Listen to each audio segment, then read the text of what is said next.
População que nos acompanha nesse momento. Primeiro, eu quero deixar claro ao senhor Camilo, que está aqui como testemunha, né, que acredito que nenhum de nós gostaria de estar aqui. Vossa Excelência, com certeza, passando um constrangimento, e nós aqui, ao exercermos o nosso mandato, cumprindo o nosso dever, que é, inclusive, instalar comissões para investigar ilícitos. E me chamou a atenção quando Vossa Senhoria fala que, ao longo da sua vida pública de 47 anos, vida privada, desculpa, de 47 anos, é um empresário bem-sucedido, é um próspero, né? Relativamente próspero foi a palavra que o senhor usou. Me chamou a atenção porque são 22 empresas, que Vossa Excelência é o proprietário, o sócio, e dessas, três, na verdade, são de 40 e tantos anos para trás. De 1986, de 89, de 2014. Uma o senhor abriu em 2022, que é a Prospecto. E as outras 18 empresas o senhor abriu em 23 e 24. Então, de repente, houve um boom da sua atividade empresarial em 2023 e 2024, coincidentemente no governo do presidente Lula. São 18 empresas das 22 empresas que o senhor é detentor, aconteceram nesse período. Vou fazer algumas considerações, depois o senhor vai ter todo o espaço para poder fazer suas considerações também. São 6 associações, pelo menos o que eu encontrei aqui, que receberam prestação de serviço das suas empresas. Então, me parece que houve uma estrutura bastante sofisticada. Eu ouvindo o senhor falar, justifica, porque o senhor realmente tem proficiência, o senhor tem assertividade, o senhor tem conhecimento técnico, o senhor assevera as ações que o senhor praticou com bastante propriedade, né? Então, Vossa Excelência, ao contrário daqueles que lhe antecederam, que foi o senhor Rubens e o senhor Milton, se eu não estou enganado, né, que estavam bastante hesitantes, bastante titubeantes, Vossa Senhoria tem bastante domínio sobre o que está falando. E por que isso me chama a atenção? Só um instantinho. E a política está errado. Ah, ótimo. Eu pude fazer um preâmbulo. Falta 2 minutos.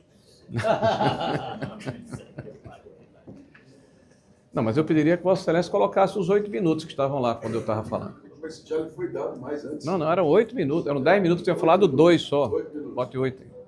Obrigado, presidente. Então, isso para nós chamou realmente a atenção. Então, continuando, o senhor afirmou aí que a partir da IN 162, que o senhor disse que para ter conhecimento das entranhas do INSS, houve algum controle sobre as ACTs e sobre os descontos associativos. Eu lamento dizer a Vossa Senhoria que não é verdade. A partir de 2024 é justamente o momento que se aceleram esses descontos. Nós saímos de 1,5 bilhões em 23 para 3 bilhões em alguma coisa em 2024. E em 2025, se continuasse o mesmo diapasão, chegaremos a 5 bilhões de reais. Nós saímos de 2 milhões e 700 mil associados no final de 2022, para final de 2024, para 7 milhões e 500 mil associados. 5 milhões de associados. O que levou 34 anos para ser atingido, foi atingido em 2 anos e meio. Então, é muita eficiência, é muita capacidade técnica, é muita proficiência e é muita atratividade dessas entidades que prestavam serviço a essas associações para captar um número tão superlativo de associados num espaço tão curto de tempo. Então, isso me chamou a atenção. Nós temos escutado aqui uma narrativa recorrente. Eu tenho dito, eu infelizmente tenho a obrigação, ao invés de perguntar a Vossa Senhoria, de primeiro fazer alguns apontamentos, né, após esse preâmbulo. Os representantes do governo falam, isso começou no governo do presidente Bolsonaro. Eles têm uma memória seletiva, porque a primeira ACT, é bom que o senhor saiba, começa em 1994 com a CONTAG. Fazem mais de 30 anos. Eles dizem que o governo Bolsonaro não ficou inerte, prevaricou no processo. É o único governo em 30 anos que combateu fraudes, começando com o MP 871, com o decreto de 2020, que é o 10.421, e com duas instruções normativas, a 110 e a 128. Todas elas no sentido de permitir que os novos benefícios nascessem bloqueados. Isso foi desbloqueado só em 23 no governo do presidente Lula. Que todos os controles passassem pela diretoria de benefícios antes de ir para a data prévia. Isso foi retirado do governo do presidente Lula. Determinou a revalidação, porque mesmo quando a lei foi derrubada em 2022, essas instruções normativas e o decreto obrigam a autarquia, porque são dispositivos infralegais. E o governo Lula prevaricou porque não procedeu à revalidação que deveria acontecer no final de 2024. Então, a primeira narrativa falsa. A segunda, afrouxou regras, eu acabei de falar. As que nós impusemos é que eles afrouxaram. E a terceira, que o PT, quem descobriu, combateu as fraudes. As fraudes foram interceptadas pela imprensa, através de reportagens, foram identificadas pelo Ministério Público, foram informadas ao Judiciário e a Polícia Federal agiu a mando do Judiciário, que, por sua vez, determinou que o Ministério da Previdência afastasse o presidente do INSS e o procurador-geral. Não foi Lula, não.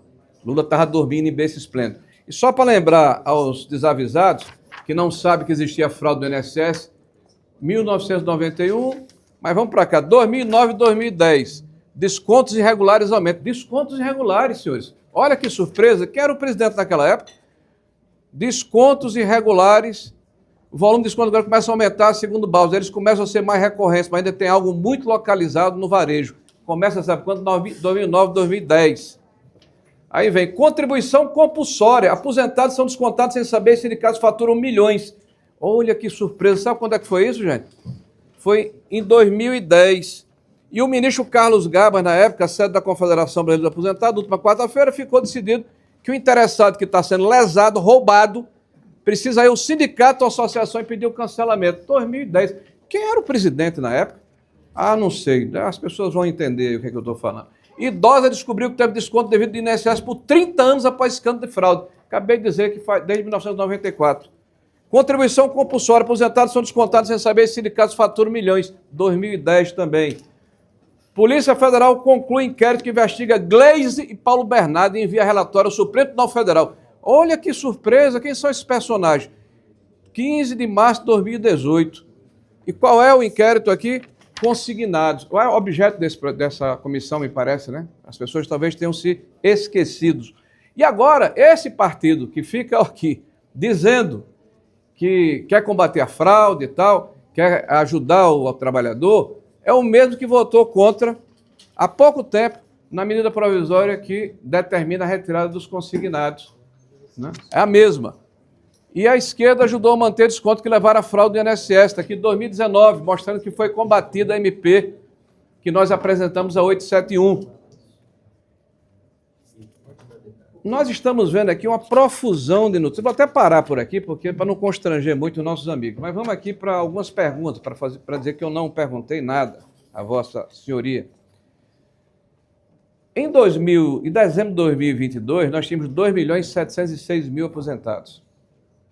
Começou em janeiro de 2019 com 2.700.000, menos 70.000 aposentados. E o ápice aqui foi 7.400.000 em dezembro. Diante de tudo isso, pelas características que eu já descrevi de Vossa Senhoria, de que é uma pessoa sofisticada, inteligente, antenada com o que está acontecendo ao seu redor, Vossa Senhoria não notou que esse boom econômico que foi proporcionado a Vossa Senhoria e às suas empresas tinha origem justamente nessa questão ligada às associações que cresceram vertiginosamente nesse período? Eu vou fazer 4 perguntas, o senhor responde de uma vez. Né? O senhor comprou, e o senhor nos disse aqui, 50 milhões, quase 49 milhões em debêntures de uma empresa chamada Aspar. E o senhor afirmou aqui, uma declaração sua há pouco, né, de que diversifica os seus negócios e alocou 49 milhões nessa empresa, porque é uma empresa de tecnologia. Me parece que o debênture é em função do investimento nessa área de tecnologia. Vossa Excelência tem conhecimento de que tipo de produto é esse? Ele realmente cresceu na proporção que Vossa Senhoria imaginava, justificando o seu investimento? Eu tenho 50 segundos, presidente. E, por fim, nessa situação, o senhor tem conhecimento de que, recentemente, foi anunciado que esta empresa é caracterizada, inclusive no inquérito da Polícia Federal, como uma empresa que repassa recursos a terceiros, como o caso do senhor Paulo, que é secretário executivo de um senador aqui do Senado da República, 3 milhões de reais foi noticiado. O senhor disse que não tem relação direta com nenhuma das entidades com desconto associativo. No entanto, o senhor foi procurador da ANBEC. Como é que o senhor explica essa ambiguidade? O senhor conhece quem é o responsável por essa empresa Aspar, já que o senhor fez um investimento tão vultoso, conhece a empresa, o histórico dela, porque 49 milhões é muito dinheiro para qualquer um, inclusive para Vossa Senhoria, imagino. E, por fim, Vossa Senhoria também, a última pergunta, prometo. Vossa Senhoria afirma aqui que não há dificuldade de se ter negócio ou contratar serviços com funcionários públicos. Concordo com Vossa Senhoria. Mas, veja, Vossa Senhoria tinha uma relação com a esposa do senhor Virgílio, negocial. E ele, além de ter sido, na época, quando fez essa empresa, no final do ano de 2022, essa empresa, contratou uma pessoa que depois prestou serviço ao senhor, né, que foi o diretor financeiro, acho que foi o senhor Milton, se eu não estou enganado, ou o senhor Rubens, um dos dois. Vai encerrar assim. Então, não é muita coincidência que essas pessoas estejam dentro do mesmo bolo dessa confusão fenomenal. Então eu encerro, eu tinha mais 5 aqui, eu encerro dizendo a Vossa Senhoria que esse, sem dúvida nenhuma, é um problema gigantesco. Vossa Senhoria está bem assessorado, Vossa Senhoria é um homem inteligente, preparado, consciente do que está acontecendo. Espero que o senhor possa, caso seja possível, provar sua inocência, mas há um fato inquestionável. Há um roubo contra aposentados brasileiros. Há uma fraude que foi cometida. E era muito importante que o senhor pudesse nos ajudar a elucidar, ou se não a nós, a própria Polícia Judiciária. Senador.